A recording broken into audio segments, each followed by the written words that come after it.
The time has come to reinvigorate and reinvent wildlife conservation for the 21st century.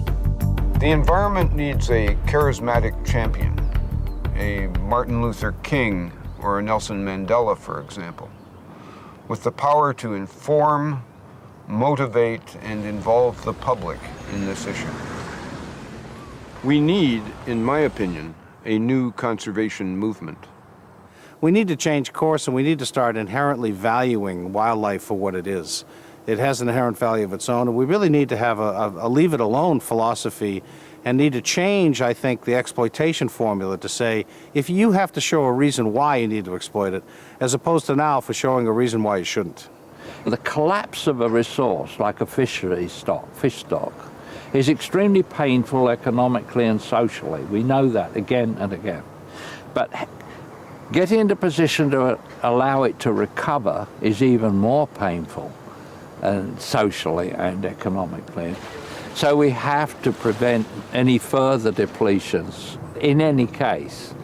And this means being very precautionary in the way exploitation is allowed. The precautionary principle is a much misused phrase, but it's an incredibly important one, of being parsimonious about taking what we need, not what we can just make profit from. If one were to take a truly precautionary approach to the management of our fisheries, we would be doing everything that we could to ensure that these stocks recovered to what we might call ecologically meaningful levels of abundance. And those things are always difficult to ascertain, but they're not impossible. And indeed, since we don't know what the precise consequences of some of these things are, then precaution ought to be the route that we're taking, but it clearly isn't. In my work with fishermen and fishing communities, I find that there is a deep and natural understanding of ecosystem-based science. And people are happy to work at a community level to try to solve these problems. So in one sense, I'm optimistic. I'm pessimistic in that we've done very wrong things in the past, but I'm optimistic that people will in fact respond positively to the new science. You see, this ecological sustainability, now we believe in a dynamic model in which the elephants themselves manage their habitat and manage their numbers in a cycle in which rains play a part, weather plays a part, and the elephants play a major part.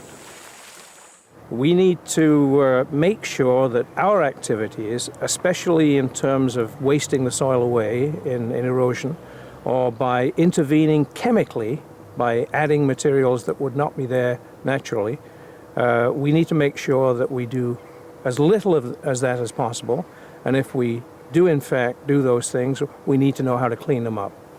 And if we the people, enough of us, roll up our sleeves, vote, take action, finally maybe we can vote into power those people who do care and who will be prepared to make the tough measures necessary because they know they've got more than 50% of the electorate behind them. So you can't point only at politicians. We put them there. We need to identify new approaches if we are to gain ground in wildlife and habitat conservation.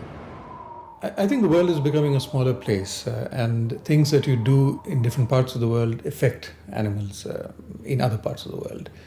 In Sanskrit, there's a saying, Vasudeva Kutumpakam, which means the world is a family.